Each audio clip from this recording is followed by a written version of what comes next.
seu antes e existe o seu depois. Oi, gente, tudo bem? Meu nome é Juliette Camargo e no vídeo de hoje nós vamos falar sobre identidade, autoestima e amor próprio, tudo junto de uma vez, e como eu simplesmente reconstruí essa visão que eu tinha a partir de alguns princípios que eu criei. E se você já gostou do vídeo, já deixa o seu like, se inscreve no canal e compartilha para receber mais. Gente, eu acho incrível, acho maravilhoso como as pessoas têm visões diferentes sobre autoestima e amor próprio. Só que autoestima vai muito mais além do que apenas a aparência. Autoestima é você se respeitar em todos os âmbitos. Isso significa você aprender a se amar. Porque a gente não nasce sabendo se amar, a gente constrói isso, a gente constrói o amor. E assim como a gente fala tanto em construir relações com outras pessoas, a gente também tem que aprender a construir o nosso amor próprio, o nosso porto seguro, e eu acho isso incrível. E é sobre isso que a gente vai falar hoje. Nós não somos ensinadas a criar o amor próprio dentro de nós mesmas. Nós somos ensinadas a construir o nosso amor próprio fora, buscando sempre validação. Seja de coisas ou de pessoas, a gente nunca é ensinada a se respeitar, e sim a ser melhor, ser perfeita, para assim poder ser amada. E eu acho interessante como às vezes a gente se perde nisso, né? A gente se vê rejeitado em alguma esfera da vida e a gente logo pensa, eu acho que talvez eu não seja boa o suficiente para isso.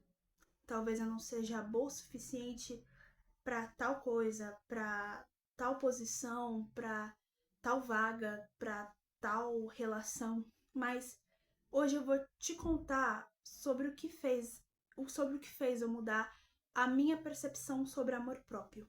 E eu quero dizer isso para vocês agora. Eu acho incrível como a gente passa muito tempo querendo acertar sempre. A gente passa muito tempo querendo também que as pessoas acertem sempre com a gente. Só que as pessoas não vão acertar sempre com a gente. As pessoas erram.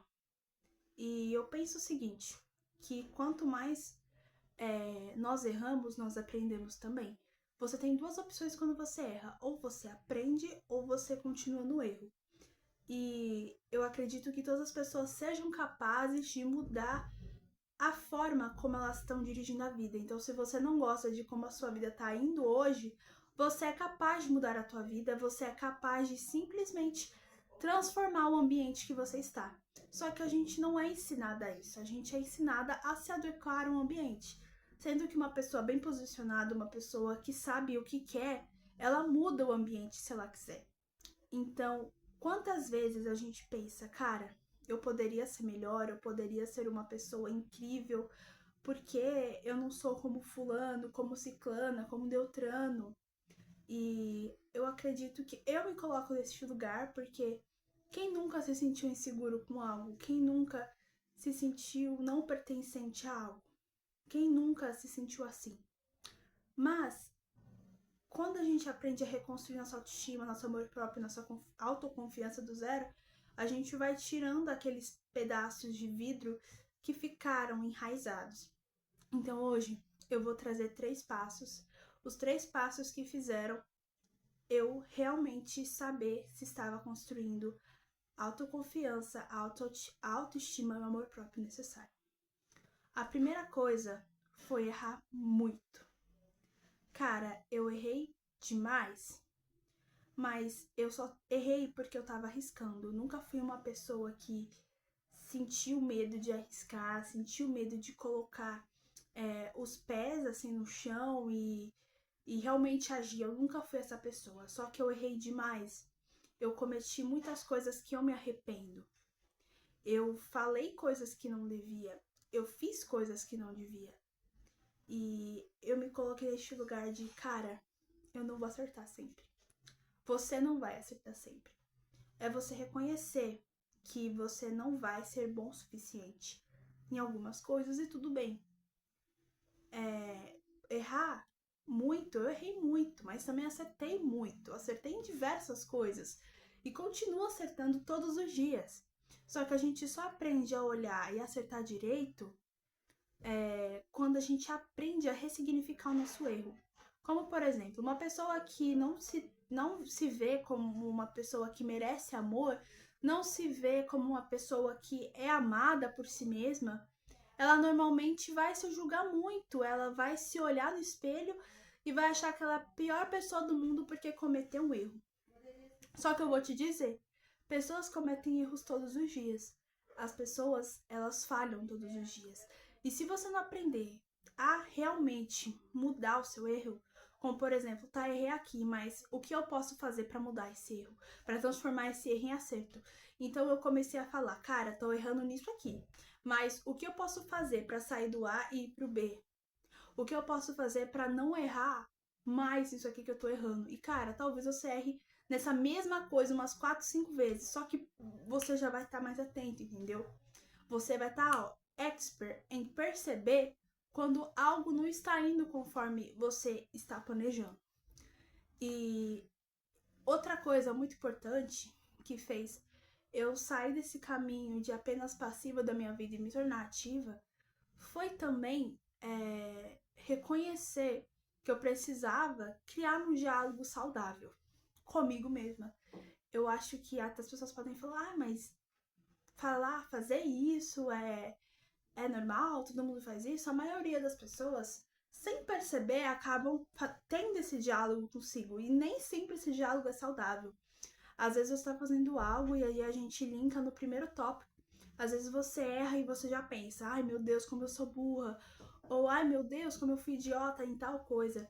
Só que é só você parar pra pensar. Se alguém errasse, se alguém falhasse com você, você falaria com a pessoa da forma que você está falando com você? Eu acredito que não. Acho que você não estaria falando isso pra pessoa. Você não estaria dizendo isso pra pessoa. E por que você diz pra você? Por que você é tão duro consigo ao ponto de... Assim, eu entendo que deve haver um equilíbrio, né? Sempre passar a mão na nossa cabeça. Mas é também reconhecer o que a gente pode fazer pra melhorar. Só que quando os dois extremos são ruins, quando você realmente não reconhece seus erros e quando você reconhece demais, isso é um problema. Você tem que achar um equilíbrio nisso. Não existe nada na vida que funcione sem equilíbrio. Se você continuar vivendo uma vida desproporcional aos extremos, cara, sua saúde mental vai embora. Sua saúde mental, ela tem que ser totalmente a favor de você e não contra. Então, às vezes você acha, ai, mas se eu me diminuir, eu vou ser aceito. Ai, mas se eu diminuir, se eu realmente me colocar nessa posição, talvez eu esteja seguro. É isso que a terapia pensa. Mas, na verdade, não é assim. Quando você não tem um diálogo saudável, as chances de você cair num relacionamento com outras pessoas, qualquer tipo de relacionamento, que o diálogo dessas pessoas para com você não seja saudável, é gigantesco. Por que você vai querer que outras pessoas te tratem com respeito se nem você se trata? E aí a gente linka com o próximo tópico, que é ter uma vida estruturada, isso em todos os âmbitos. Fisicamente, psicologicamente, financeiramente, é ter uma vida alinhada com os teus propósitos, é ter uma vida que você respeite. Se você não tem uma vida que você respeite, ninguém vai te respeitar. E essa é a verdade. Se você é o tipo de pessoa que deixa tudo para depois, que é procrastinadora, que realmente não consegue assumir esse papel na sua vida, me perdoa, mas ninguém vai olhar para você e vai falar, essa pessoa eu daria uma oportunidade. Talvez seja isso. Talvez seja essa a realidade. E, gente, se você gostou do vídeo, já se inscreve, curte. Beijo e tchau!